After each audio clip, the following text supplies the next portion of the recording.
Yes. Ready? Good morning and welcome to the Saturday, June 8, 2024 meeting of the Coalition of Little Rock Neighborhoods. I'm Kathy Wells. I'm the president. We circulate first and introduce ourselves. So, lady on the end, yourself and your organization, your neighborhood. Is it District 4, I believe? Marge Jernigan. Jan Baker, Ward 4. I'm in Ward 1, by the way, in Downtown Neighborhood Association, Origins. Denise Leeson, Ward 1. John Hedrick, Ward 1, Downtown and Petaway Neighborhood Association. Mary Henthorn, Ward 4.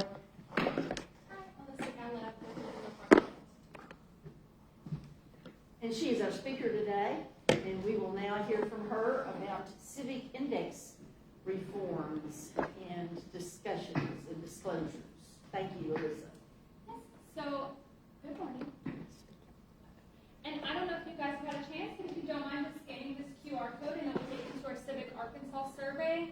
Can you give everyone a minute or help if anyone needs to do that? You recognize some of us in detail. Yeah. QR codes are so tricky. Am I going to do that with my little QR code app? No, you can just go to your camera Go to my camera. and then it should scan. Can I tell you? Does that show you up? Well, first of all, I've got to get rid of the QR code. Here we go. Camera. We need to get closer to Yeah, And so I can grab it enlarge closer. it.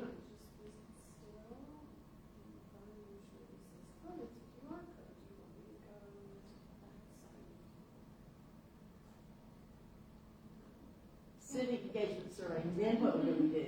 Take it, Then you just take the survey. Oh, scroll down and just. so all these apply. Thank you. Okay. Yes. You attended before.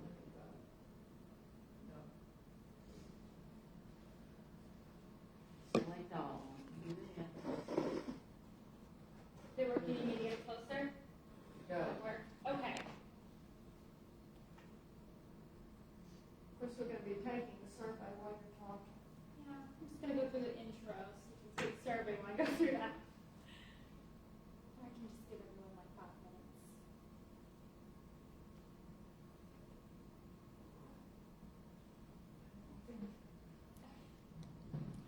For people who are watching this later, can you say a little bit about the survey or something? Speak for extra Because this friends. is kind of dead air for people who are watching live stream or seeing the video later. So this is our Civic Arkansas survey. It's our general survey to just see how people are kind of civically engaged currently. We kind of only do this for our listening sessions right now. We have not released one to the public yet, but it's probably in the future. Thank you.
These two handouts refer essentially to the second hour discussion. Okay.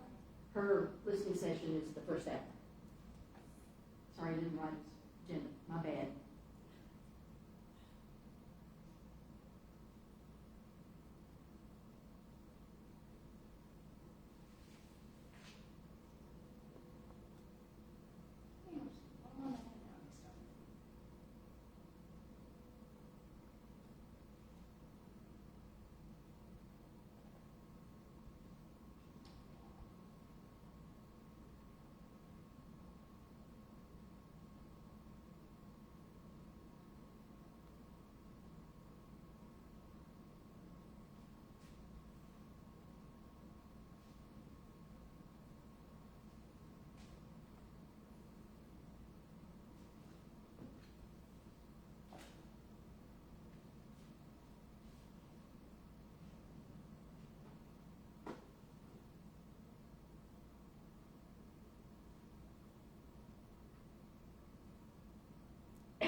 So, welcome to a listening session for Civic Arkansas. This is a Winthrop Rockefeller Institute program.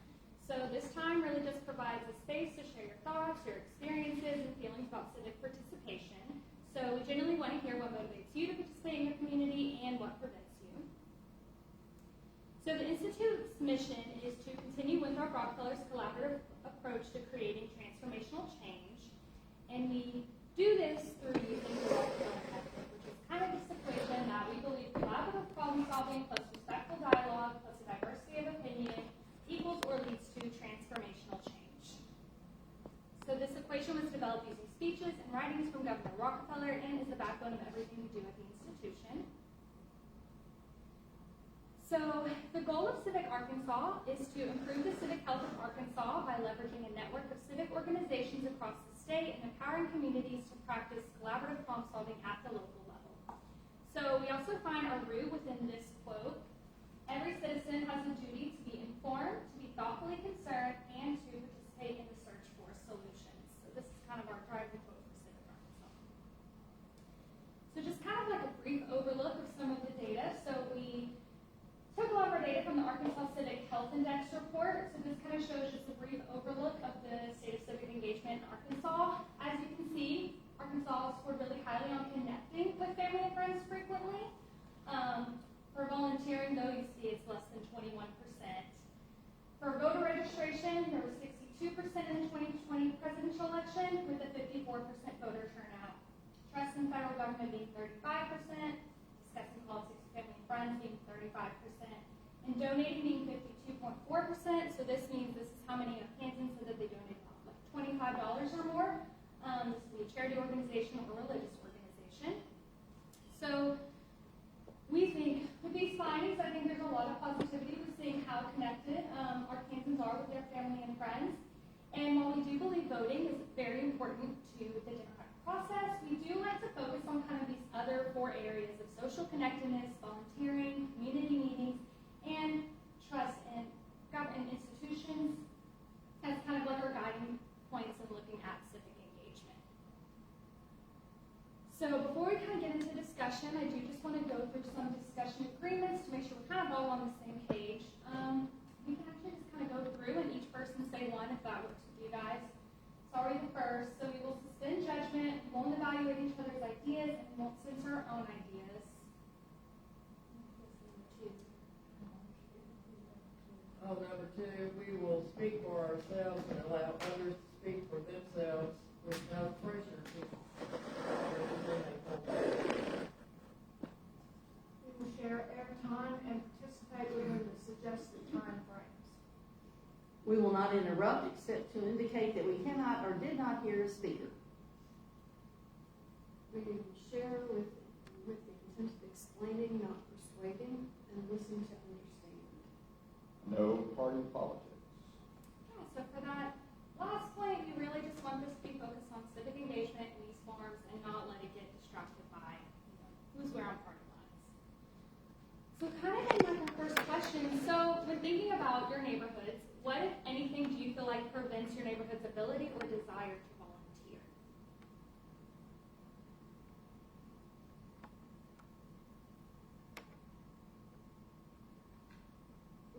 my neighborhood, Northern Heights, Candlewood, we have monthly meetings in our neighborhood, but it's just the board, usually neighborhood people that live in the neighborhood do not go to the monthly meetings. We have 469 houses in our neighborhood, and only 30% participate in paying the dues because it's not required. So we have a lot of apathy in our neighborhood, and it is primarily due to the board not engaging with the neighborhood itself to inform the neighborhood of what's going on. That's a problem. We were the same neighborhood. We were gonna have captains that kind of dealt with the 10 houses around them and, inform and have meetings, and that kind of felt through. It lasted for one little session. What happened with that? I don't know. I wasn't a captain, but the man next door was the captain, and then all of a sudden he kind of disappeared, like not doing it. So I thought we were gonna have a Sunday meeting, and it didn't happen.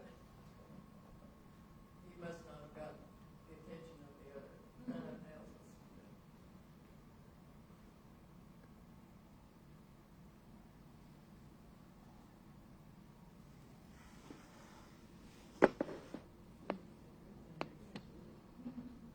I can speak a little bit for the Downtown Neighborhood Association.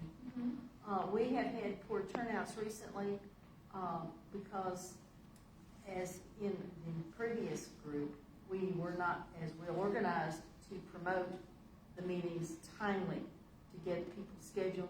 We didn't offer agendas with events that attracted their attention.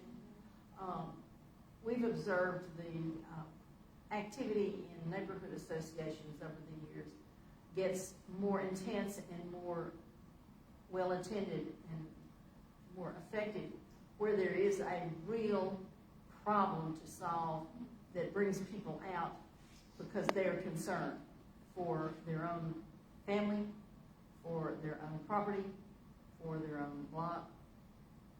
It's very personal, which is a good thing when you can, in fact, contrive to show that you are working for those benefits.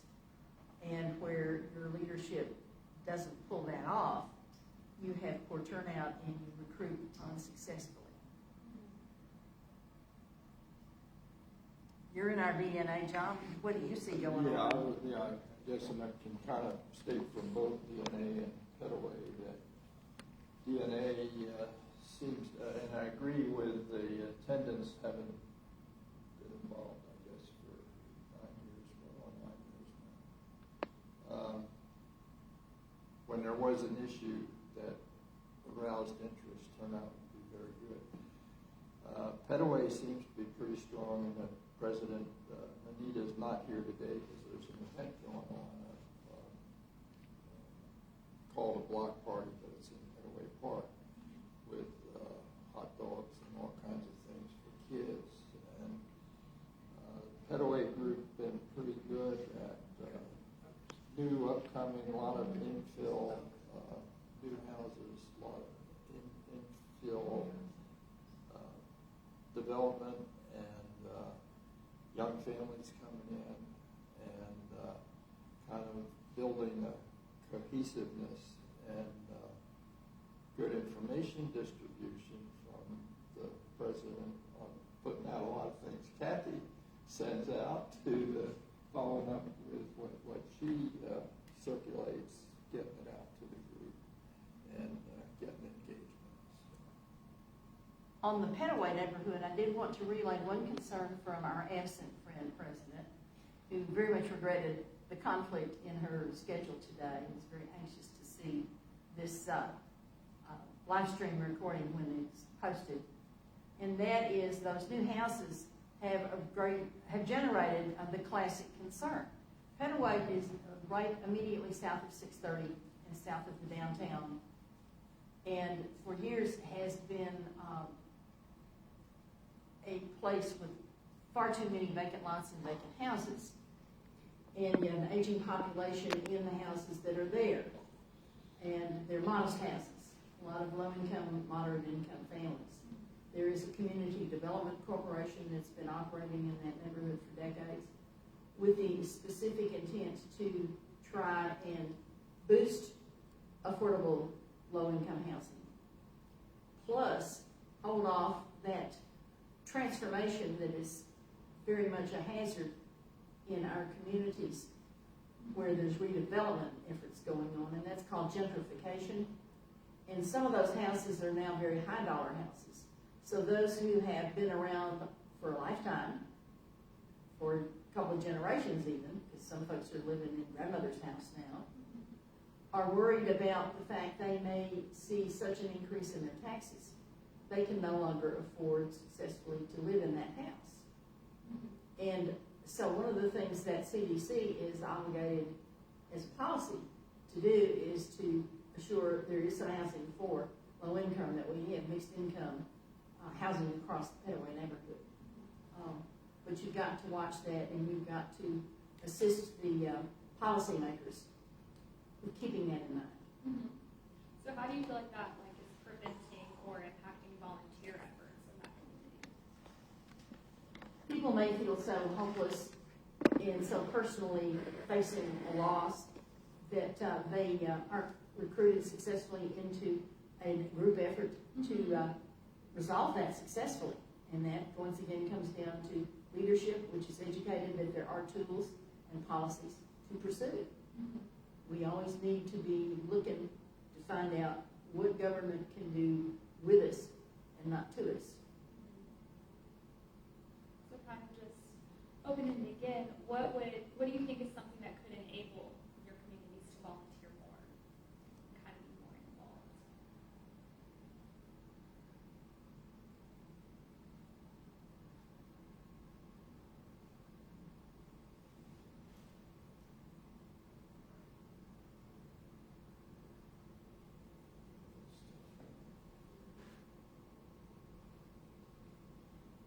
And even thinking, not just on a larger scale, but even smaller different volunteer activities, doesn't necessarily have to be kind of just any range. I live in the Central High neighborhood, and we've changed our format for our meetings. Rather than have a business meeting every month, we alternate every other month. We have business meetings. On even number of months, we have our gathering is either more social or educational or something that would benefit the neighborhood itself, like picking up garbage. Or this month we're going to hold a session for individually. We've talked to neighbors to whom this would apply, elderly neighbors who we've checked do not have a lock on their tax rate, who qualify for it, but who do not have it in place, who don't understand that the option is even available. And so we're holding our gathering will be to sit down with these folks, tell them what the option is, and to help them fill out the application if they want to. Or just those, by means of these even number of month gatherings, we're trying to do things that would appeal to different elements, different groups, different interests within the neighborhood, who have different issues or different preferences. The exact same policy, promotion, and education is forthcoming in Petaway. When I was visiting with Anita Claiborne, the Petaway president, on this issue, I said, well, do these longtime residents know about the tax freeze when you turn 65? I benefit from the fact that the assessment that comes around every 3 years will increase the stated assessed value on the tax books for my home, but I'm not paying a dime more in taxes because it was frozen at the point when I was age 65. Plus, a lot of people don't know that this is their primary residence, and there is a tax break attached to a stating to the assessor's office, this is your primary residence. I think it's $300 is taken off of your tax bill. It's some modest sum, but it is still a respectable policy that you should go on and claim. And you only get it where you live permanently, where you're registered to vote, where you're living all the time, where you get your mail. You don't get it at your vacation house or your hunting shack. But everybody should claim that. So we can do that sort of a thing, which benefits everyone very directly. And that then makes them very much more receptive when you come around with your next bright idea that you want to recruit them to undertake. Also, a question, making your meetings kind of more even less, does that help with participation? It probably would have before the pandemic. We were, when the pandemic began, at that point, we had grown our neighborhood association and we were humming along and it was, things were going great, and then we went to Zoom meetings. And we saw some people prefer face-to-face and some people loved the Zoom meetings. And then when we went back to face-to-face meetings, our participation level plummeted again, and it has not revived. Not at all to where it was before, despite our this even number of month gatherings. So that has been less successful than we would have hoped. Petaway also has a community garden, which helps get neighbors engaged. And now a sprinkler system being engaged there, the work days, certain Saturdays, whatever, people come out and work the garden. So it keeps neighbors involved. And regarding the housing, Kathy, the one thing, while, yeah, there's a lot of building, they're not McMansions. They're generally smaller homes, simpler, not huge embellishments. But a few big ones are But the cost of construction is going up so much that, yeah, you got people coming in, want to be there, at a house, and that house is higher value just due to the present cost. So that is that's definitely a concern, and getting people informed on the tax issues is something that we need to do.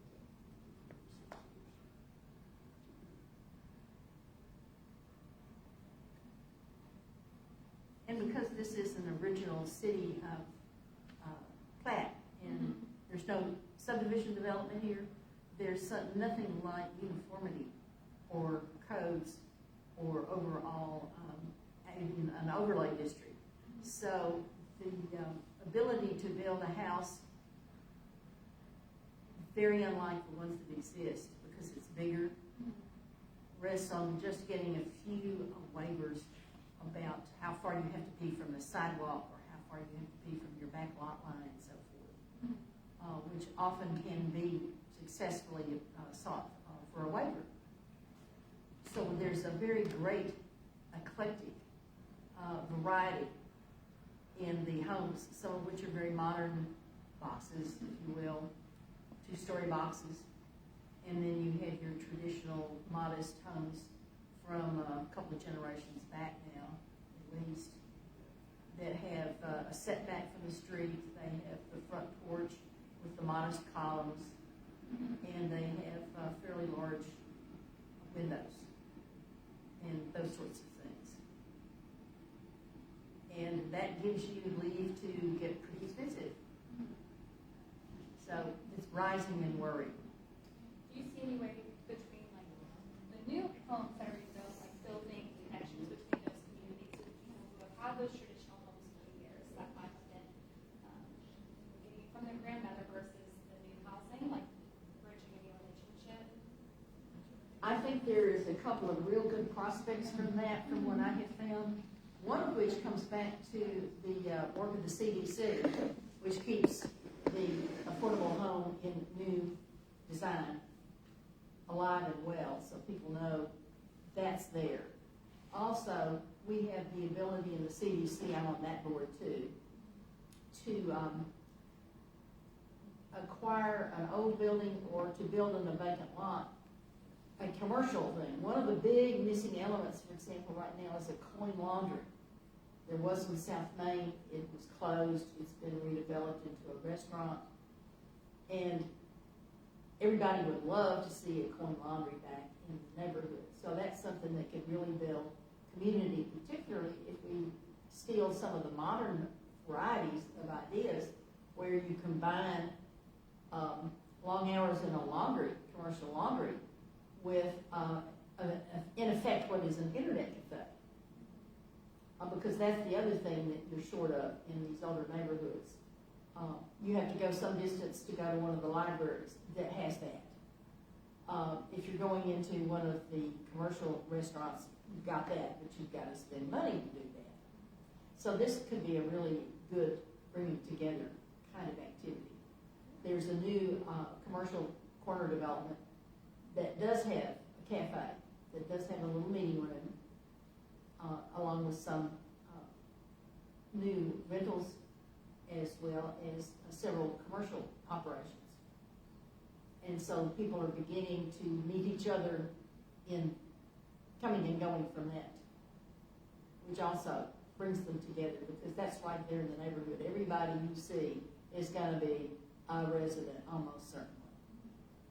And so that's bringing back an old pattern. There was a commercial street and it's getting commercialized again. Does anyone else have any kind of like similar specific ideas? I guess I'm confused. Volunteering where? Are you asking us what's preventing people from volunteering for what? Your neighborhood? To improve it? Or, I mean, AARP, for the church? What exactly is the interest in volunteering focus? Volunteering to do what? However you want to answer. It really depends. Like if you have your personal experience in a different, in AARP or in something else, then it's just like a broad kind of general. Well, it's hard to speak for an entire neighborhood because people could be volunteering for all sorts of things that you have no idea what you're doing. But to volunteer to improve your neighborhood, one of the things in our neighborhood is that when it was constructed, there were no sidewalks.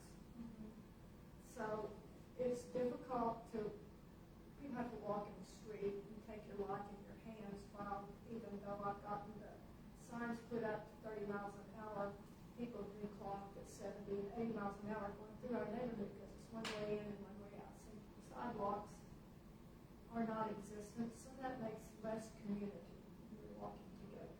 Also, since it's one way in and one way out, we talk about the food deserts. And it's supposed to be, I think the thing was, if you have to go more than a mile to get food, then you're in a food desert. Well, we have to go a mile just to get out of our neighborhood in a car.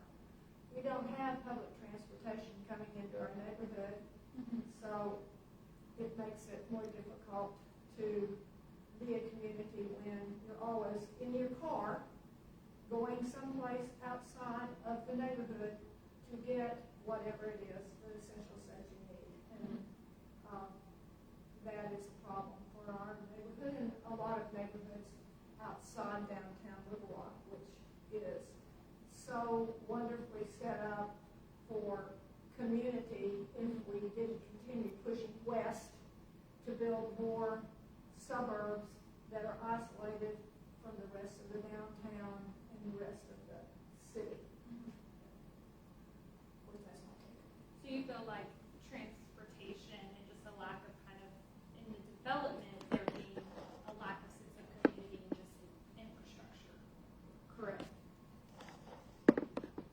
I had a question about that. I know that the typical city street provides for a right-of-way on either side, wide enough that they allow for sidewalks. Do you know, have you had a chance to research whether they got waivers at the time of development?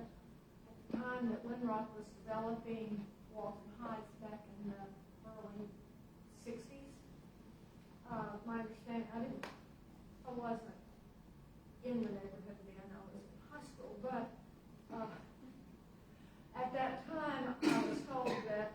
voted, do you want us to put in sidewalks or not? And at that time, the neighbors, how many of them there were? 10. Now, as I said, there are 469. They voted not to have sidewalks. There have been subsequent votes, maybe one other one back in the late 70s to see if the neighbors wanted to have sidewalks, but they still voted against the sidewalks for some. Now, I would think if there were a vote, people would realize that the sidewalks are a necessity for life and limb, and also to bring community together, to get out of your house and walk, not in the street. Because walking is a big new fitness promotion. Yeah. And green bicycling. activity and so forth, yeah. Have you had a chance to find out if you've got the right of way in which the city might put sidewalks? No, I can't remember. I think I did do some about It would 50 be a years ago. good thing to ask. Well, they, like the city does, they repaved our streets and they put fog lines in. You know what fog lines are? No. Those white lines on the side, so that you can see the side of the road and not go into somebody's yard. It's called fog lines. Oh, And then they have a little bit of asphalt between the fog line and the land owner's property, which is about 3 feet, 36 inches, I believe. We don't have any bicycle lanes in our neighborhood either. And you can't use the fog lines for bicycle lanes unless there is a bicycle logo painted in the fog line area. So that's another detriment in our neighborhood. And the city just put in a mountain bike trail in our neighborhood, and yet there are no bike lanes to get to the mountain bike trail, and there are no bike lanes to get down to the river mountain road where the bike trail actually starts. So bike trails are a really important aspect of what we're promoting in Little Rock, to connect all the bike trails together, and yet the city doesn't seem to know what the right hand's doing with RDOT and what the left hand is doing with the highway department for Little Rock. And so you may or may not have a bike lane. You may have a fog line with no markings. Do you feel like there's like a lack of connecting points between these things that might be beneficial? There's just lack of a connection between. Correct. You would have more volunteers if you knew that you could go one place and make your voice heard and it would be acted upon, rather than going one place and then realizing, oh no, I needed to go over there for other places too, because they also have their master plans. We have 1 million master plans in Little Rock, none of which, except one, have been adopted. The rest of them are just sitting around and we talk about it, but we don't have master plans that the city actually has adopted. And the downtown Little Rock project that is going on right now, that is a great idea, but that's just downtown. That doesn't get outside the 2.5-mile boundary of what they're looking at.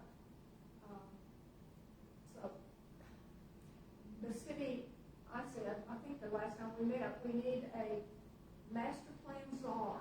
The city of Little Rock that looks at all these master plans and says, we need to merge them together so that there is one ideal master plan for the entire city of Little Rock.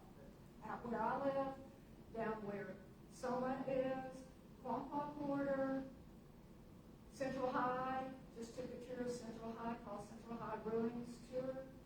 That was so sad and depressing because all the houses directly across the street from Central High School that were painted up when we had the big anniversary observation.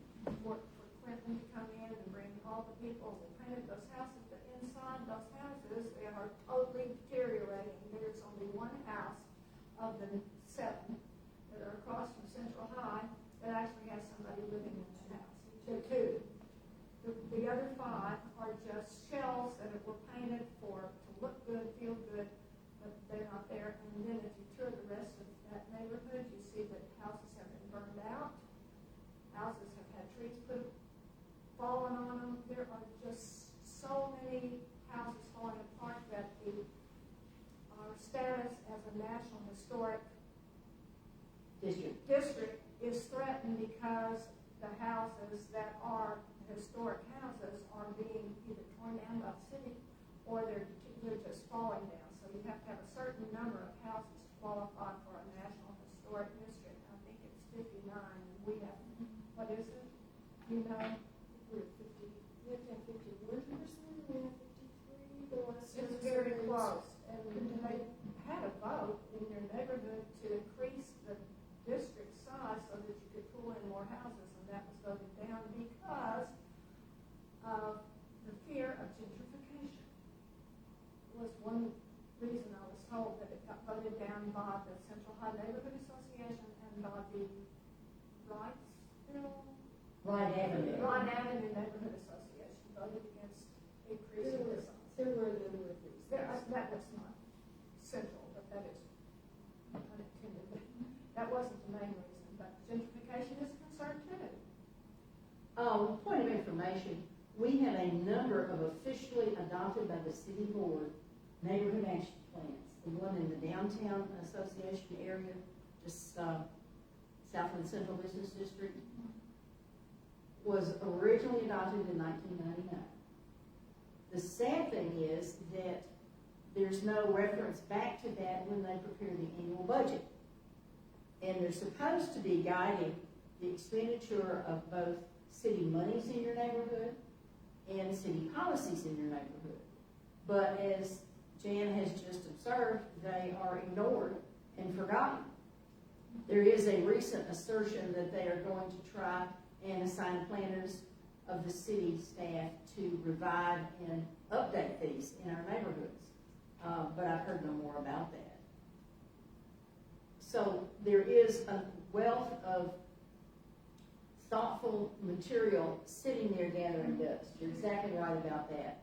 But you get some attention on that when you have a neighborhood association that goes to City Hall and goes to the podium and says, we need you to honor our plan. We need more and better. And the Coalition of Neighborhoods got going in 1990 for the very same reason. They wanted a larger collective voice, which represents more voters, because that is the coin of this realm, to assert their needs and to be given a response and given action to meet those needs from City Hall. But you've got to have a larger voice, and you've got to have voter turnout for them to listen to the voice. That's what we're covering during this meeting today. And I think you kind of mentioned a good point. I kind of want to ask, like, what do you see as the role of community? Could you repeat that, please? Yeah. I'm sorry. What do you see as the role of community?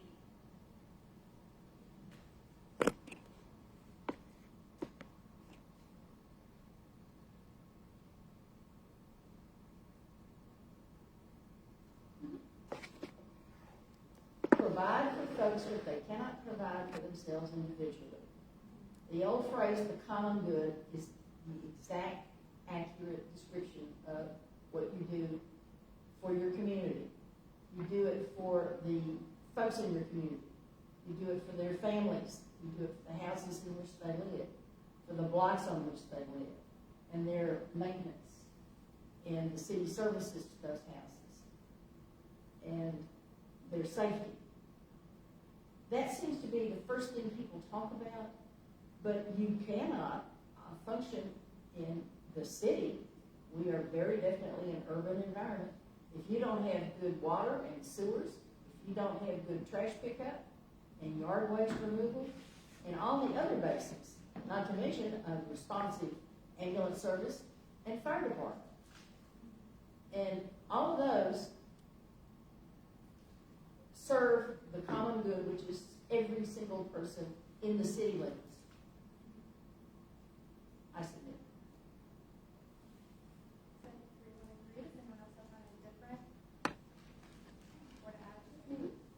Community is the structure that we use to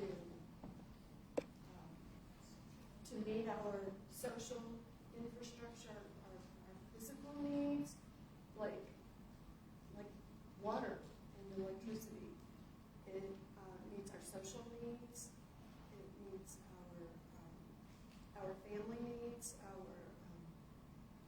churches and schools and meeting places, gathering places like this. So there are a lot of elements to community. Community are all the people that populate this structure that turn it into the places that we live and work. So I know we've talked about thinking about community in that way. Like, what do you think is preventing people from attending like community meetings or being kind of more involved in these meetings? I wish I knew. Which you said, I know, mentioned like COVID. Has anyone else noticed kind of any differences in their community, pre versus post-COVID involvement?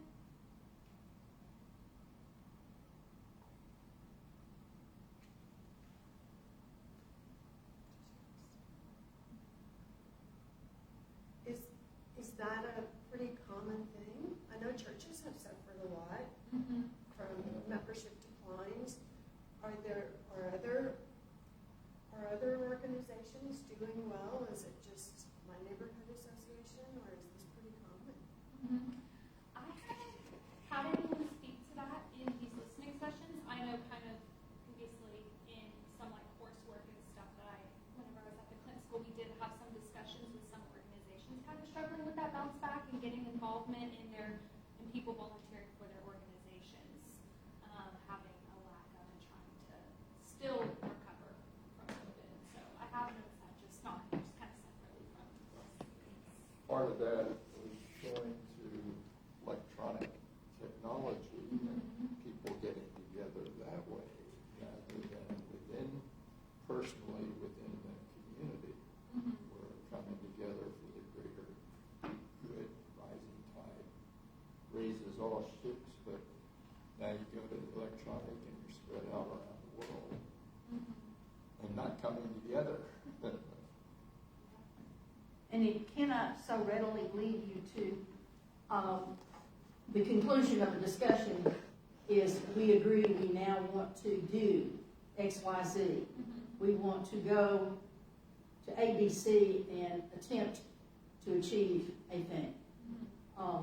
You can do that, but once again, it takes some really good leadership and it takes the time to be able to draw from your, let's say we're all on a separate Zoom screen, draw from each of us what I will do and when I will do it, or that I will attend the next public hearing on the proposed city sales tax, June the 10th, pretend, or so forth and so on. And so your bedrock, I've always observed from the beginning of my involvement in this community, has been answering the question, what does a person get, or what a person gives to this organization? To spending an hour or two with these other folks, and you may share common concerns, but what is going to persuade you to act? And that is, I got something out of it. I'm going to come back and do it again. I want something more. We have a long-term goal. We need to keep at this. And the best leadership and organization in the world rests on that, I think, from what I can see. There's an acronym for that? Oh, Yeah. WIFM. What's in it for me? Can you repeat that? Yeah, WIFM. What's in it for me? And that's why we went to the split odd and even month schedule to try to provide our members with more value, with a reason to come to our meetings. You know, it wasn't just, well, let's talk about potholes or drainage or garbage pickup. Let's have something else. And we still haven't seen that it's been as effective as we had hoped. It's hard to get people back out of their little bubble.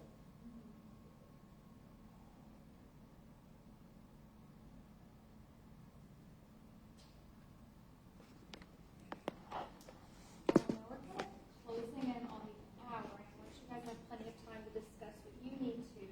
So, please keep going. You started late. okay. I didn't say, well, we're kind of touching on that. What do you see with any, like, whenever you mentioned kind of like the online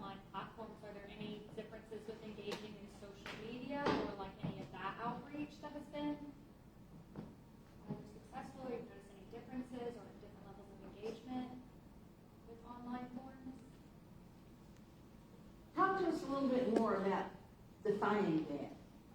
Mhm. We all have email lists and we send out information, but I think maybe you're asking whether having sent something out, something comes back Well, in some action form. Is that it? yeah, kind of like if it's, whether it's email, whether it's a post on.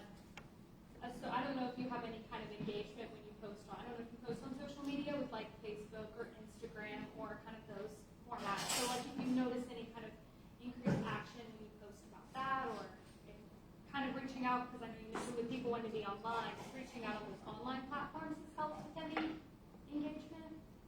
One thing that we tried is we bought some yard signs several years ago, and when we put those out, sometimes those help. People will say, "Oh, well, I saw the sign that there's a meeting this evening." The curbside signs at the Yes. intersection. Yeah, like the political signs that we Meeting tonight. Yeah, Yeah. those, yes. Meeting Thursday night, Bullock Temple, 6:30. Yeah. I have to put them out today. Yeah. Meetings this coming Thursday.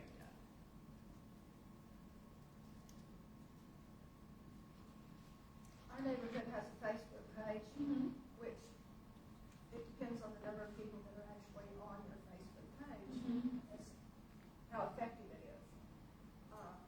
That is one way that has been effective in our neighborhood to get information out, but the board in our neighborhood doesn't use it effectively to put out when they're meeting. They could use it, they need some training on how to be a homeowners association board. I believe that might be helpful to get more engagement in our community to volunteer. But the social, like Facebook, is a good way to get the information out, but it's only when you go out to the number of people that are actually liking your page. And Mary does a great job on putting out this video from the meetings today and also the city board meetings, which if people would forward those and share them with their groups would give them a lot of information. Try to do that, but you don't know who's looking at it. You know, Mhm. you can only put it out there. Yeah. Do you notice kind of in thinking about also just community participation, any differences in kind of like who's participating, whether that's like different ages, kind of groups like that?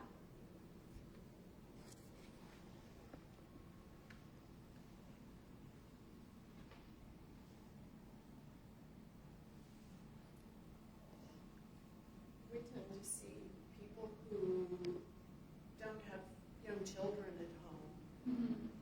People who you would think of as having more time available, fewer obligations, feeding the little ones, homework, getting them to bed on time, baths, going to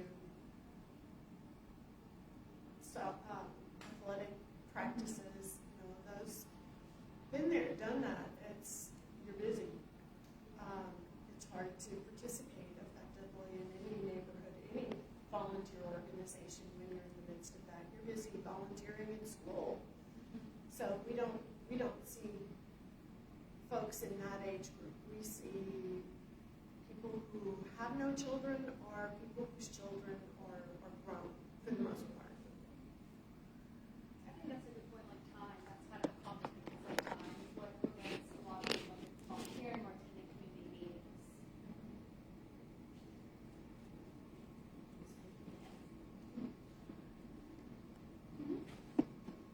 There's also a personal commitment. One of the things that I remain so much in awe and appreciation for in the downtown neighborhood is the woman who lives near me, as a matter of fact.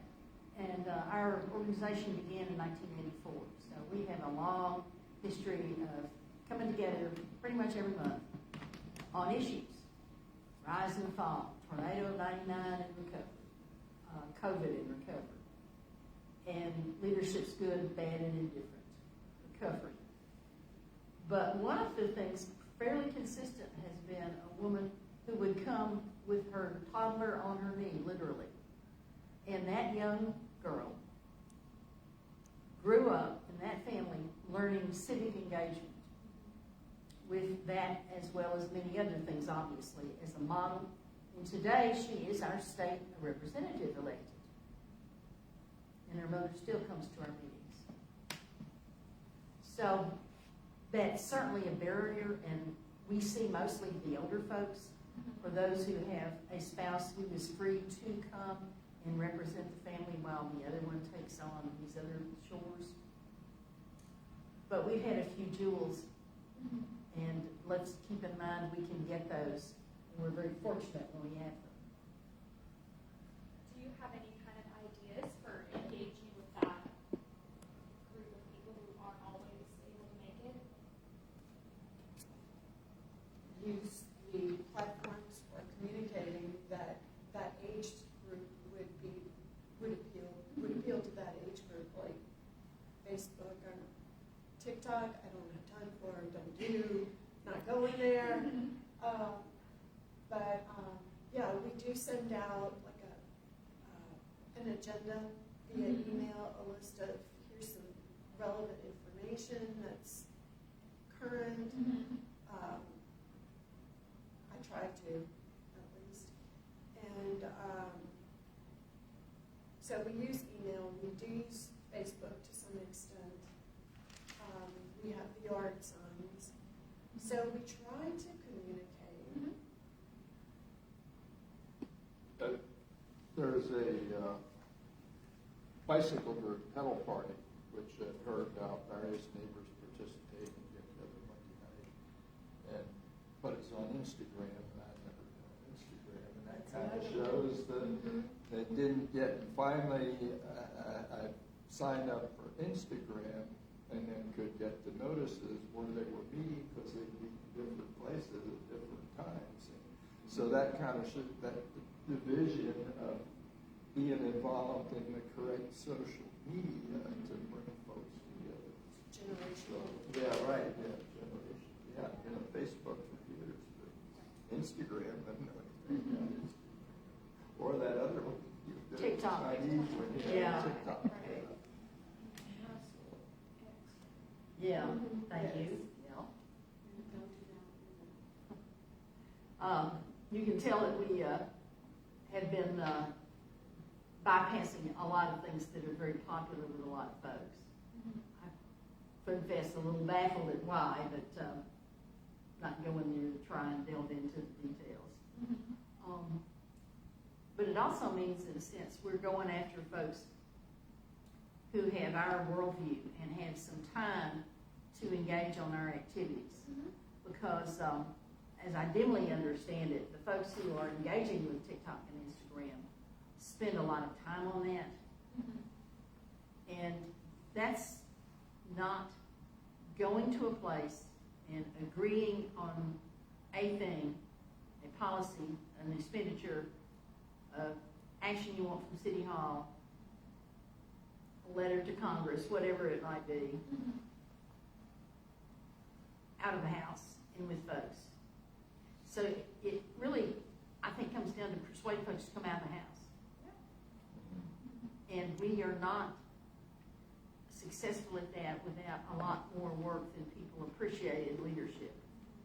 It's you get the signs, and then you put out the signs, and then you pick up the signs. And there are going to be, what, a dozen of them are out there? Something like that. 2 dozen? Some are still hiding in crawl spaces from COVID. But that's, it's work. You have to understand, if you're going to go into civic activity, that it's work. And it's persevering week after week and month after month. And mostly you're reacting to, oh, this problem has arrived in front of us to solve. The city is proposing a sales tax. We need to respond and react to that. We need to go to their meetings, we need to see their material, we need to research it, and then act on our own. And that just takes a particular attitude. You talked in your original introduction about civic duty, and that's exactly what it is. And that's of an old-fashioned word that doesn't appeal to a lot of folks. It does appeal to the older crowd because they grew up with duty. And they now have some time free, and they're looking around, and they don't like what they see today. And they want more and better. And then we have a common basis for action.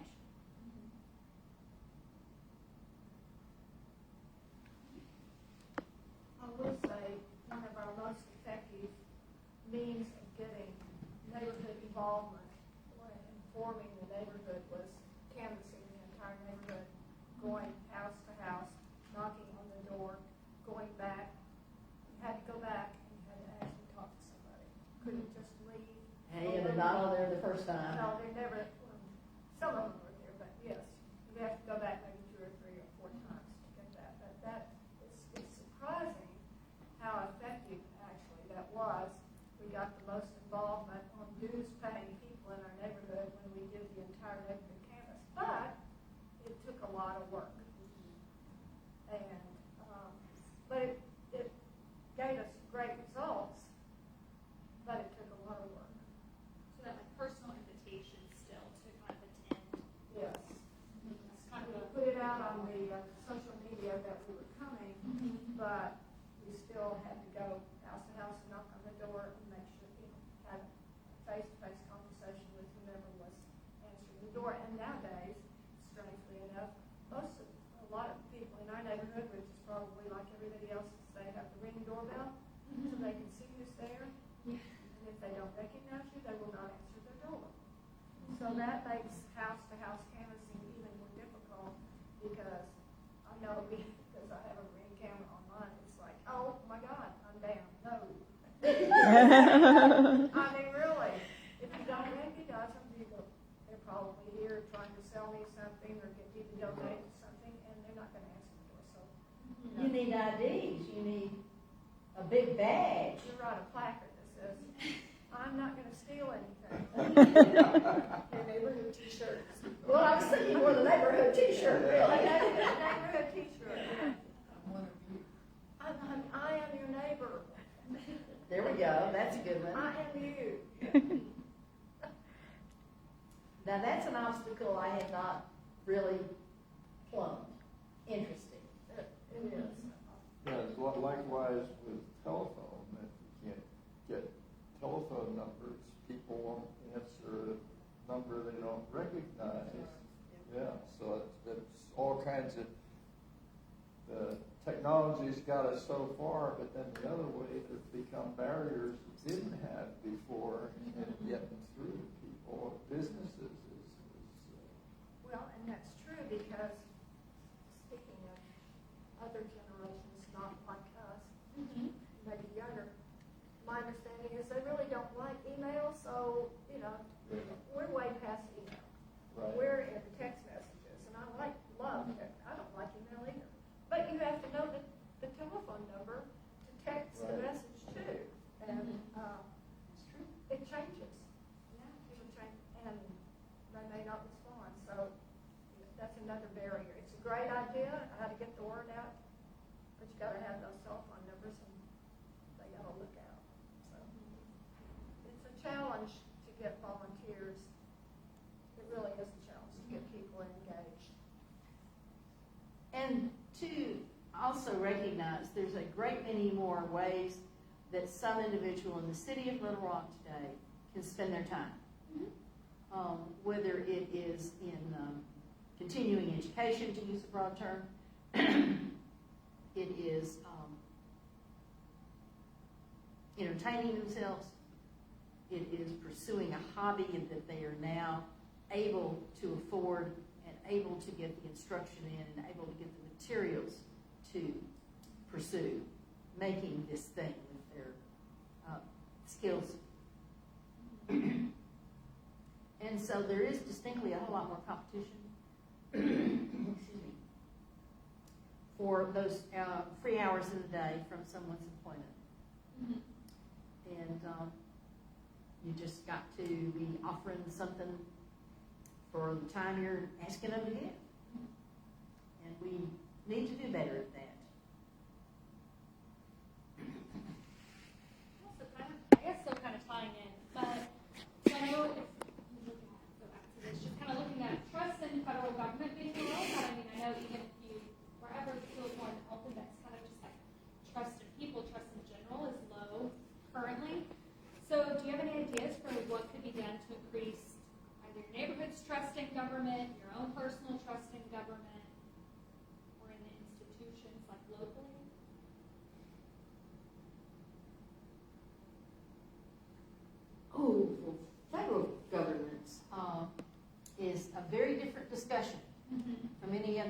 government. In the coalition, one of the things we pride ourselves on from the beginning is our taking a step back and focusing on all the levels of government. One of the things that we are very frequently raising in a public meeting with some official is the question about collaborating and cooperating and sharing expenses with other levels of government. Cities and schools and athletic facilities is a top topic in our group right now. City and county is an obvious one over the years.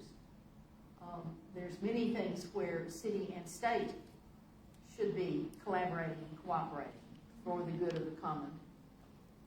And then you get beyond the borders of the state into federal government, and all of a sudden we are, one, competing with far more different folks.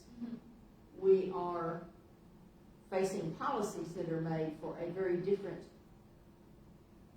bunch of folks, the national population, let's call it, even if it's immediately broken back down into state residents and state voting blocks.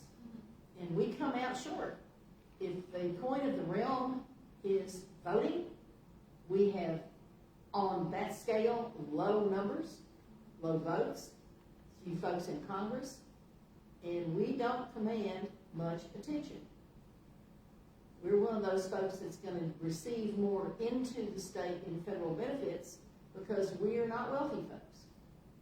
So the wealthy ones are sending, by redistribution policies of the federal government, extra resources to help us in our common goals and efforts. Whether it's a piece of interstate, which is a classic example, or it's Medicare, Medicaid, which is another classic example to that. So when you ask that question, I think you need to prepare your folks to answer in those wider terms. And it comes back around to not simply who we send to Congress, I think, but what's going on across the Congress, across the presidents and the orders of employees in the executive branch, the federal bureaucracy, which has civil service protection, apart from the flow of political partisan activity, and the courts. And too many of those, in my own view, these days, are slipping from a standard of neutral and nonpartisan service to the wider public. And it's a trend that we should oppose and reverse.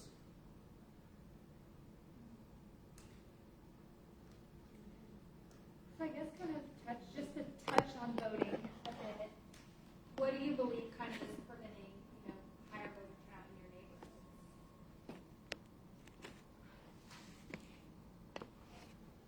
If you look at this sheet, you see what our neighborhood turnout was in March. As a segue into the next hour,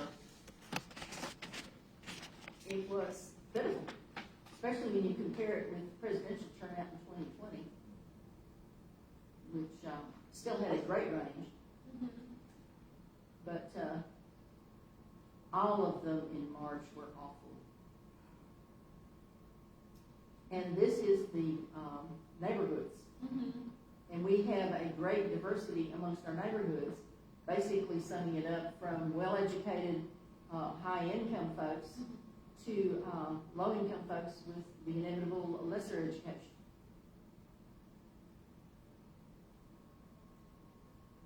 Even the high income neighborhoods didn't do all that great.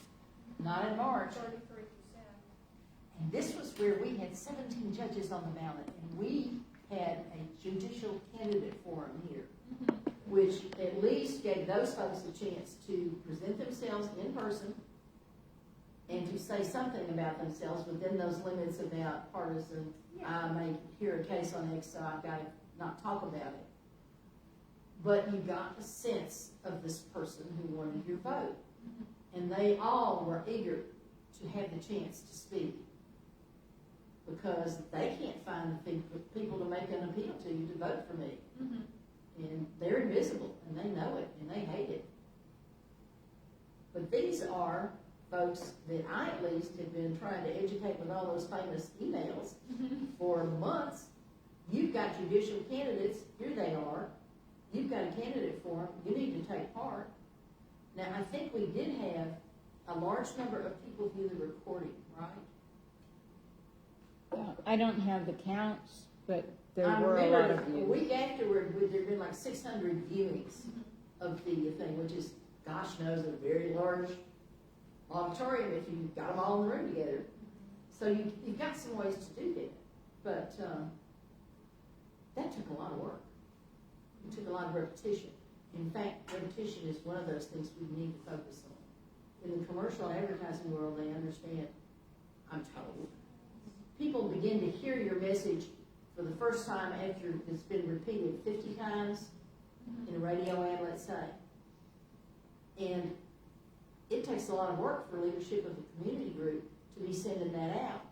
And at some point, people tell me I'm sending them too much, and I'm not reaching 50. So you've got a balance there. But that's really discouraging. Well, there's been a big focus in the state on registering people to vote. Every organization that I've been involved with has registration focused. The problem with that is follow-up. Registering to vote doesn't mean you are going to actually go vote. And that's where I think we fall down, getting people to the polls and making sure that you keep a list of who you registered, and then follow up to make sure that they know that voting is coming up and what dates they're there, and if they can't get a ride, that you're going to provide them with a ride. And like Kathy said, it takes a lot of work to do all that, and it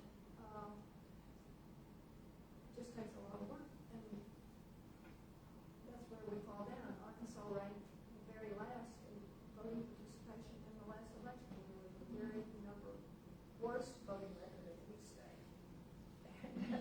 If we can get the registration volunteers to persevere on to the election turnout when we start having early voting in October, we have a real chance to overcome that.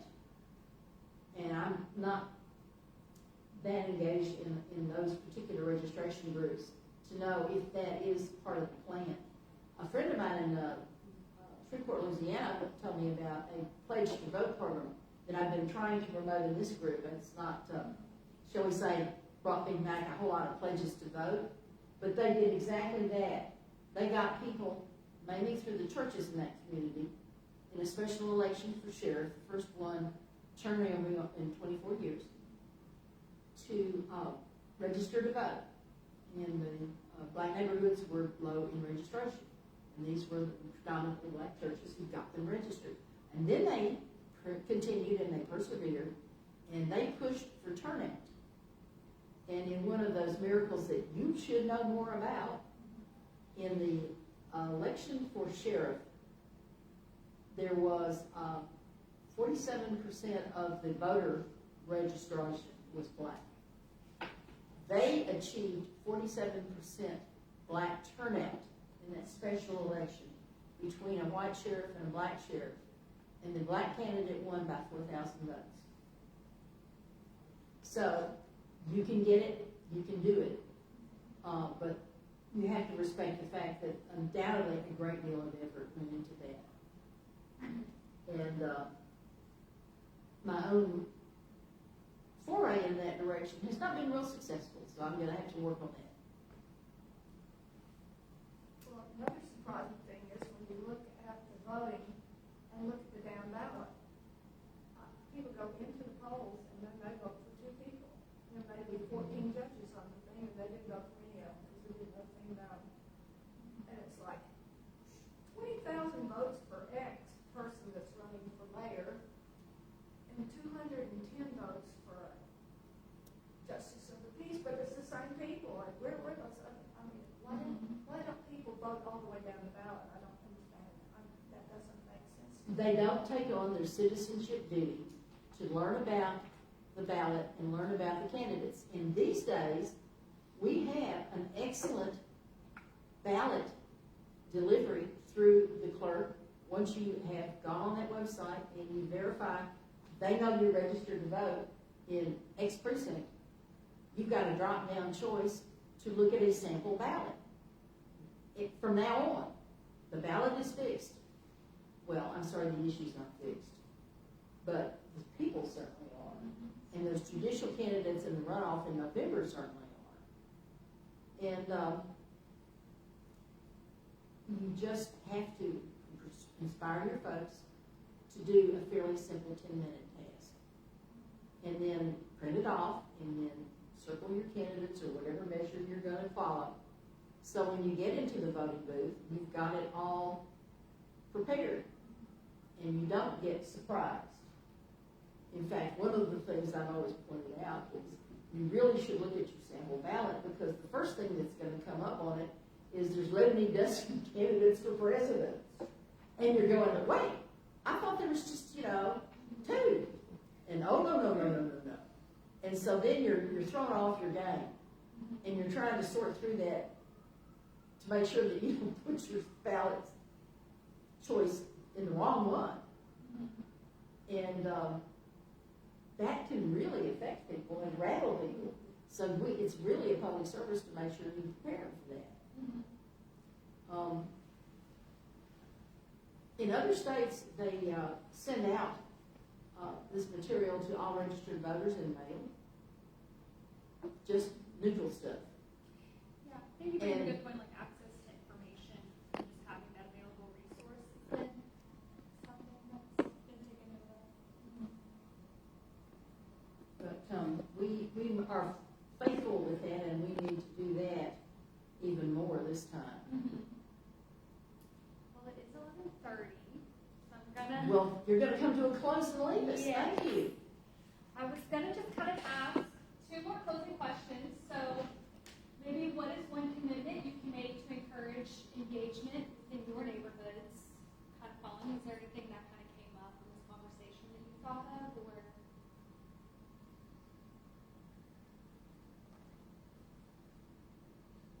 I'm going to say push the sample ballot. The other thing would be the city directors are going to take up the 1-cent sales tax proposal, which does attract a lot of attention, as it should, and should be getting more in these vacation days. And that's something that we can push at least electronically without going door to door in 100-degree heat index days. Let's, not trying to do that. Don't kill ourselves trying to do something we can't successfully pull off. But anyway,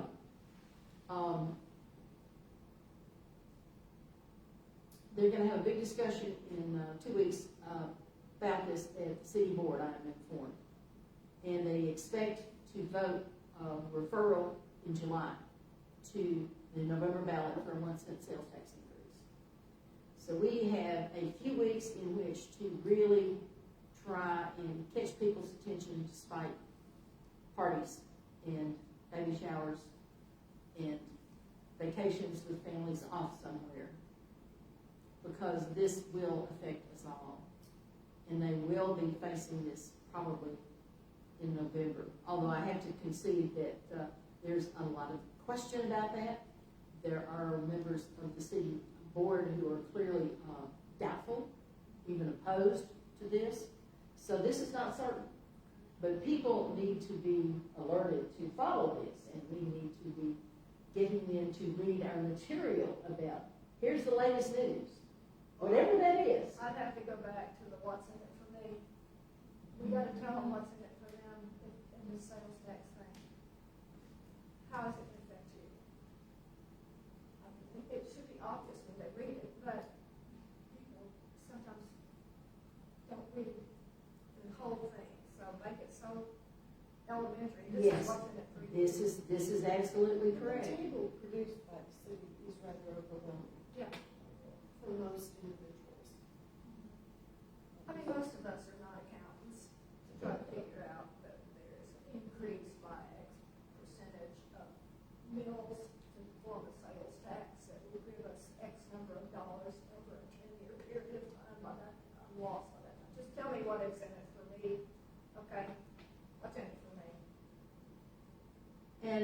in this group, quite honestly, one of the things that we have been researching, and I've been drawing from questions to the mayor himself and sending out to folks, is what is missing from this list. That's what's in it for me. There is an understandable emphasis on those very appealing parks. That's almost half of this proposal. And I've asked the police chief what their public safety category is, and I got back an answer, which I shipped on to people, which is still a little bit short on the actual numbers and categories. There's something there we need to know more about a fleet of safety vehicles. We all understand those truck and fire department ladders are really expensive. And when you order one, it takes a while to put that one in the assembly line. But they buy police cars off the lot, and they put them in a fit-up package for radio. And they just seem to be always wearing out right when they need a sales tax, which means that this is a very clever political scheme to persuade people we need to get new police cars. We need your vote to do that. Well, I'm gonna let you guys talk about the sales tax once I exit it. Thank you guys. You can scan this QR code if you want to kind of have the QR code. But at the bottom, you can scroll and it will have like the interest information about just kind of what we're doing with Civic Arkansas and keep you updated. So, if you want to So that's the way back to the Institute page. Yes. Okay. Yes. This Thank is the you one so that goes much. back. Thank you guys so much. Thank you. Well, thank you so much, Alyssa. We are very grateful to have the Civic Health Index displayed for us. We certainly agree with the fact there should be one. The fact that this is the first ever was interesting news. The discouraging but unsurprising news that we were dead last in the 51 states and territories Yes. in turnout was a blow that should inspire us to new heights, Yeah. See, there's not to be number 51. And there are some other states that have done the Civic Health Index as well, and have done a few, so. Did everyone scan who wanted to? Has everyone got it? Yeah. Thank you. Okay. Thank you guys so much. Well, thank you. And if you got some clever turnouts from other places, share it with me in an email, and I'll get it out. We'll For sure. see if we can. We always like to steal good ideas. We like to steal the very best. Yes. So you know. And like I said, with that, which I know you registered for the interest, so we'll keep up with like new updated information. If you post anything, you'll get it also through that. Yes, there is a form of a sign up for a newsletter, I guess you'd call it, for releases. Yeah, And I that's botched it the first time, but she assured me when she checked that I got it the second time. Yes. Well, thank you guys. Have a great rest of your Saturday. Thank you, Alyssa. Thank We'll be in you. touch.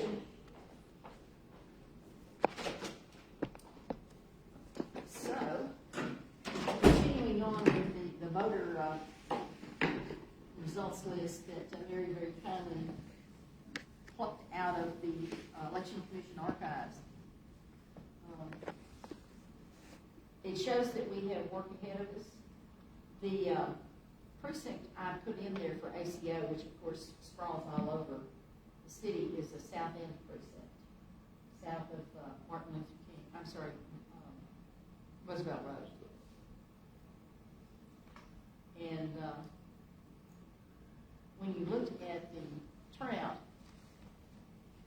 that she had for the state, we had some that were right on that, like Central High and Downtown Association in the presidential election. We had Andover Square out by Trios was high.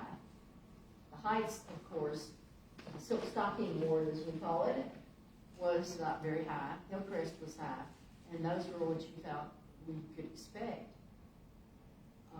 But there's room for improvement. Where would Walton Heights be? There's a map Would you like me to send you the map that you can I've pull seen it that, up? yeah, I looked at that, but I was just saying, in here, I didn't. You're very close to Andover Square and the heights in demographic and location. Is that by? By Trios. Trios Restaurant. Yeah, I know, down at that. Yeah, yeah. That's right. But we've got some that have poor turnout that we're going to have to try and engage. And I think the sales tax is going to be the way to do that, because these are low-income neighborhoods that are hit very hard with any regressive new tax. It's one of those things, what's this going to do for me or to me? So sales tax is definitely a for me and a to me. So Well, I have a question on the, following up on Kathy's thing about the amount of money that's being proposed for parks. Yes. You know, there is a state law that allows the city to have an election just for parks, and you can put it in place for something, there's a sunset clause, put it in place for 3 years as a separate sales tax. And we were, that has been asked at a meeting that I attended, and the answer was a bunch of mutter mumble that amounts to, we're not about to lose the great value of attracting positive votes to my package that you get from parks, because that's very appealing to folks. It's just like the fleet vehicle replacement for cop cars, from everything I can tell over many cycles of tax elections. Big things to attract. So that's just, the parks is in there just to sweeten the pot, so that we'll, think Well- it's such a great idea that we'll went the $2 million for the hook and ladder engine for the fire department. Well, they're gonna find that to be very appealing too. Right. But, those are up front, and then when you get further into tell me more details about what you would pay, what you would budget for this, then you get into all of these police cars. And I've asked the fleet vehicle manager for a report, which I need some help in interpreting. This is not my field of expertise. He very willingly sent me something, but I don't have the skills to read it. But I asked him straight out, why don't you get into some kind of regular rotation about a reserve fund that will buy you these new vehicles without having to go to the voters for a tax every 10 years? And he said, basically, we're moving there, which is, I'm going to take care of it, but it's not in place today. And you just have to take that on faith. One of the things that, in fact, at the meeting in 2 weeks, they're going to do, I'm told, is they're going to add to the streets and drainage line, because everybody was complaining there wasn't enough for that, and my neighborhood needs more. And so we need to see what that amount changes to be. One of the things, too, that has occupied these folks a whole lot is the question of homeless services. And the $20 million turns out to be essentially the budget for this new micro-village, and a few salaries for some people to go out in the streets and engage the folks where they are. Not much for anything beyond that. Now, the latest number I recall is that with allowance for families and so forth, the units in the micro-village can bring in and accommodate 200 people. We're supposed to be there for 6 months and get those tools and resources to emerge, occupy their own apartment with whatever income, whether it's they get a job or they have a disability check that pays the rent or what have you, and then brings in some more folks. The county one, down on the Saline County line, will take, I think it's another 200, and in different category. They're going to be more long-term, and in fact, there's talk about someone going out of the micro-village into the county village because they've advanced to that level of activity in community village living. But the last census we had was 700 on the street. So I'm asking the question, what's in this 10-year proposal to get the others off the street? And for that matter, out of the downtown, because they clearly state in the downtown master plan proposal they have a hindrance in persuading folks to come downtown and live downtown because of the great numbers of street people that they have. But they haven't really taken it to the next step, which is therefore we're going to offer this to persuade them to go elsewhere.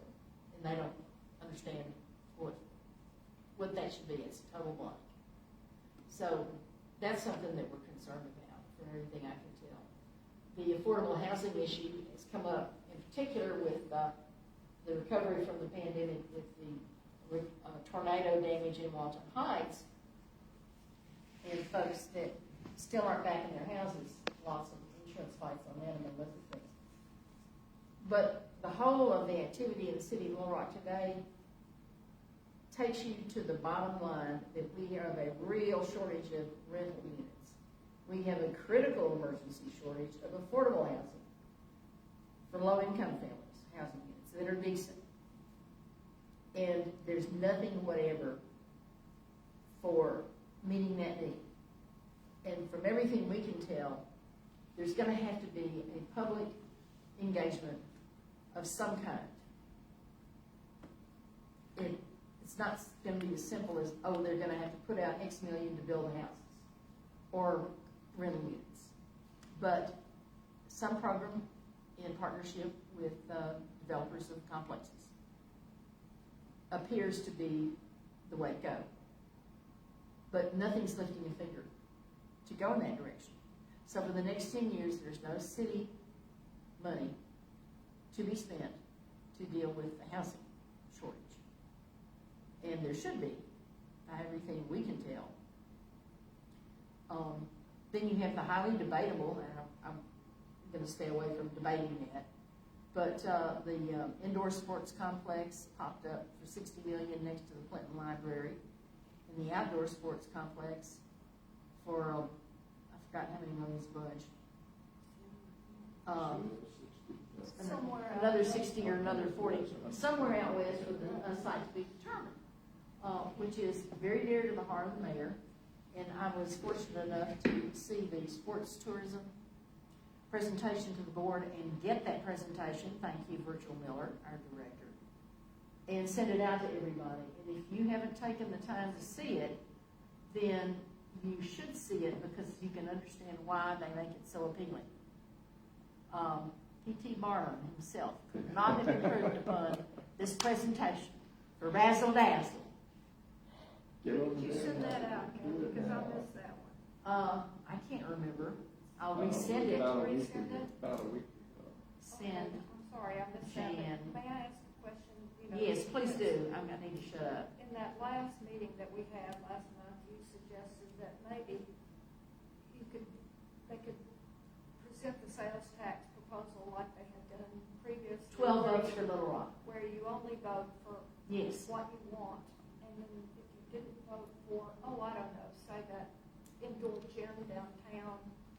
Yeah. Then that'd be a no-go, but the other things like the sewer. You can and buy stuff, the expensive fire truck. You could buy that expensive fire truck, but you might not want that indoor basketball gym that we don't need for downtown Little Rock, in my opinion. I have heard nothing back from that whatsoever. Maybe we need to be pushing that. So let me encourage you all to just send that email. 12 votes for Little Rock is the ballot for model used this time to separate out the issues. It's one thing to put all these alluring things on the ballot, but it's also a hazard because people can say, well, that's appealing, but I'm still not going to go for the overall package. And What was the big Barnum Bailey dog and pony show to encourage?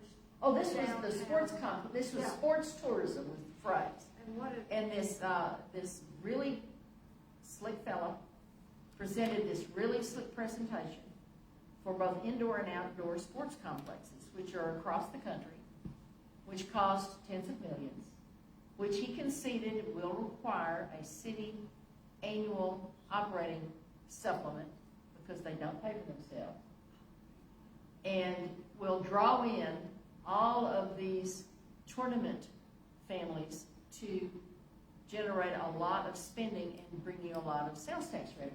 This is This is the financial equation. You invest in an attraction. You have people come to your attraction. They spend a lot of money in your town while they're here. And you get the benefit of the sales tax revenues. And he had numbers showing how this worked in all of these other places, which his company has contracts to manage. And he conceded at the end of the presentation that he would be willing to talk a contract for management with the city of Little Rock. Conveniently so. Sales, good sales pitch. But it was a pitch for sports tourism, and he answered the question that we have raised and others have, which is you do not leave out your current residents of the community and their need for athletic facilities, because these are simply not going to be booked and scheduled all the time. And so like weekdays, you can let the local community in. So that takes care of, well, but you're not going to take care of the families who can't afford the fancy uniforms and to get into tournament play with all that cost. You can accept the worth of that as you choose.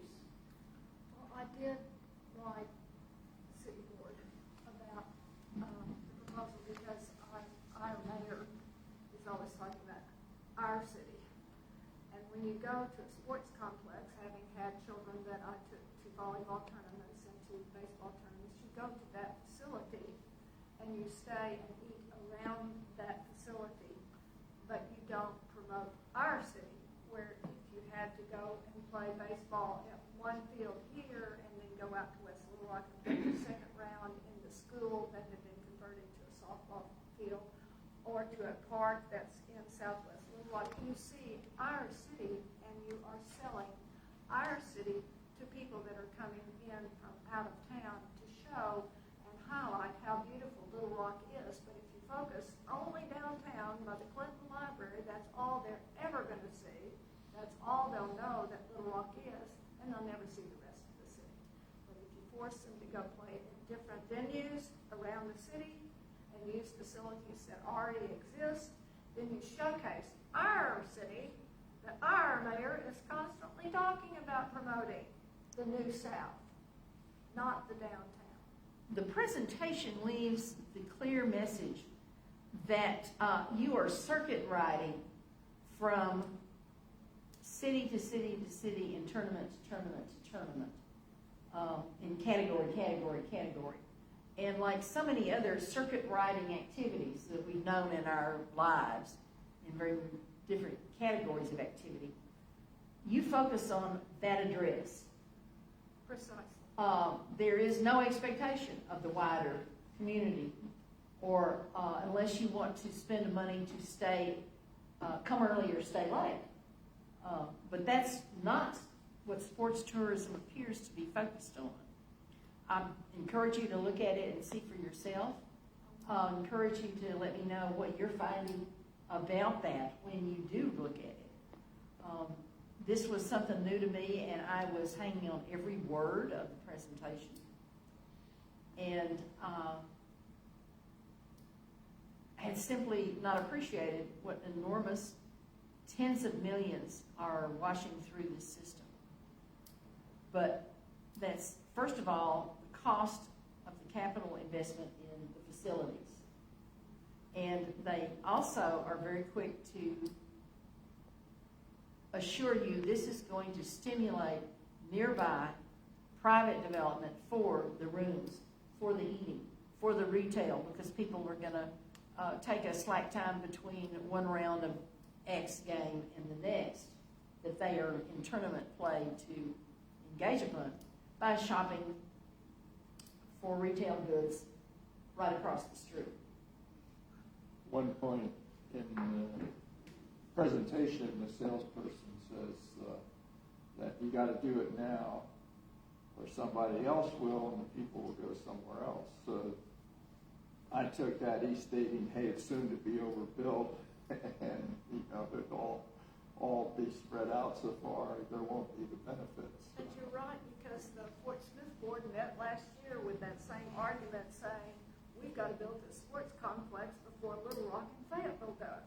And Fayetteville is building one and says, we got to get one before Fort Smith and Little Rock. And then Little Rock is saying, well, Cabot already did theirs and Brian Right. did one too, but we can be better than they are even. But I would propose, when you land in Atlanta, do you think you've seen Atlanta? No, you've seen Terminal B and Terminal C. It's the same way if you Oh, go to a trees. sports complex. Did you really see Little Rock? Right. Did you? Did you see what we have to offer? Well, don't overlook the issue of funding, and particularly when you go to the overbuild, whatever contract these facilities create, there is a city commitment to provide operating money to keep it going. And we haven't done any kind of research on that. I'm not sure what I might find on that. I'll be looking for some experts to advise me about that outcome, because I'm very worried that, as has been the case over many categories of city economic development in the decades, somebody will say, come and invest your money in this for development. You will get all these benefits. And the benefits don't show. They certainly don't show up in increased city revenues.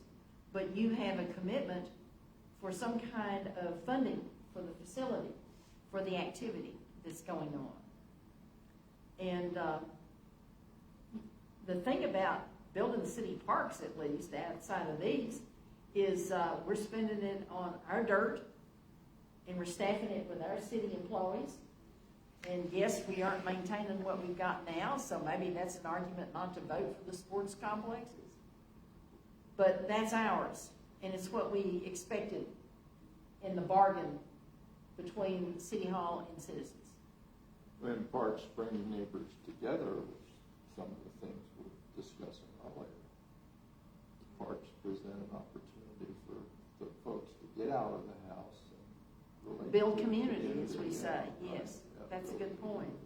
Keep in mind, for any of these, the categories or the line items in this proposed 1 cent sales tax increase, it's the job of those who are championing those issues to build a sense of urgency. You know, just like invest in these sports complexes before other cities do.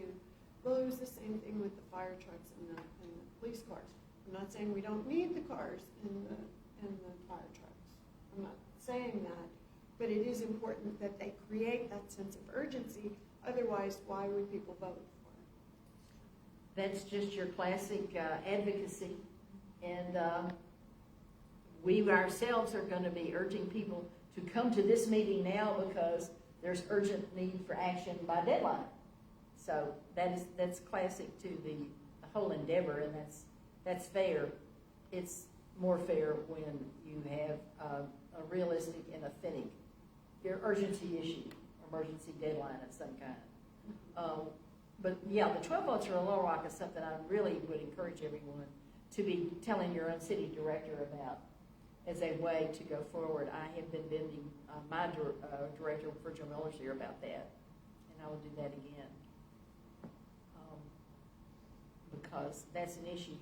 And coming back around to transparency in government, the other handout is this recommendations list, which is the final page of the Winthrop Rockefeller, Clinton Library, and Arkansas Community Foundations. Remember, there's really 3 sponsors here. They're all quite venerable, well-respected servants to the community. And their recommendations distilled all of the things that go through a 50-page report. And the 2 that I wanted to call your attention to are number 7 and number 8. We have already been pressing the city for more public posting of information. We've now got a city website, separate from littlerock.gov.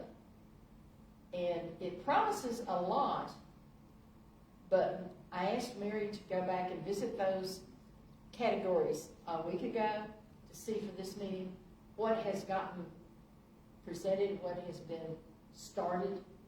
And the answer is nothing yet. They're still working on getting it all in place. I hope I stimulated at least one response to the police department, which has a page with something we all care about, who are advocates for safety, and that is the clearance rate, or when they arrest criminals. It's one thing to know that crime is up or down. It's down right now, goody. But you want to know the arrest rate. And it's not as good as you might hope, as a matter of fact. It's when you dig into that you want to know what the public safety money for the police department's going to be spent upon. Making more arrests would be a good statement, for example. And all they had was, in March of our meeting with some tech officials, was the FBI annual report from 2018 in the year 2024. And we said, you should, and they also promised local Little Rock information. Forthcoming. So I sent that request off, and the answer was, I don't think I've gotten an answer to that one yet. No. So they have been asked when they're going to update that, and we don't know when. But I'll promise you that I at least am going to continue to press them for this. Barry's going to help me keep track of all these wonderful new informations that are going to come out. There's one for parks. There's one for volunteering. There's one for other categories. A lot of this was in the mayor's State of the City address. So that was, once again, a lot of sizzle to get people excited, and the hard work in delivering on that in reality is yet ahead of us, yet ahead of the city. So one question you've got to ask is whether we should hold fast to what we're now trying to do, whether it's maintain the existing park system or go on and add more code inspectors. They're only talking about 5 in the code inspection line item for the sales tax. By their own statement, code officials have asked the city to get 10 or even 15 more. And you circle back around to the lack of decent rental housing. And it sounds like we really ought to be trying to hire 15. And then back them up with court actions against the landlords that won't make repairs for themselves and come into compliance, which is a long-standing struggle in this group that we persevere on. And there's not very much attention to that in the current sales tax list. Well, that was the question I had. How do the number of code enforcement people square with the ordinance that just passed the city board on tenants' rights and landlord responsibilities? Because They don't have enough people to meet that quarterly report inspection standard, just like they never inspected the numbers in the required ordinance specifications from day one. So passing an ordinance without any teeth to enforce it is A promise delay that we should persevere in making reality. Does that sound pretty good? Yeah, that sounded good. Yeah. What's in it for me? Well, what's in it for you is that by having more code enforcement people, you have safer environments with which people can rent housing and get it enforced. That's what's in it for you. And then too, one of the things that they promised was, I'm sorry, they would put in friendly, everyday language the tenant rights that are already sitting there in the code of the city. And I can say we're all very much in favor of that. Haste the day. We don't know when they'll get that up. It does have to get filtered back through City Attorney Tom Carpenter, and he works slowly. So we have to keep asking, do we have it yet? Do we have it yet? 40 years. It takes a Yes, it does. But let me encourage you, we've reached the noon hour of adjournment, but let me close by saying we asked for a lot of government information already. It's been promised. We have willingness amongst the city officials to speak with us and to receive our comments. And we'll just keep on working on that. And where you come up with some issue and you want to know about information, send me and Mary the email question, and we will try and get that answer for you, as well as the broader questions about what's then the numbers of code inspections and so forth and so on. There's an interesting selection in this recommendations list that takes you way beyond the scope of coalition, which is very much local neighborhoods, but offers potentially some programs that might draw folks to your meetings. So think about this as a potential resource list for boosting your neighborhood engagement, I would suggest. And certainly in this election year, the variety of folks talking about voting is an interesting selection. And with that, we stand adjourned, and thank you so much for coming. This concludes our meeting.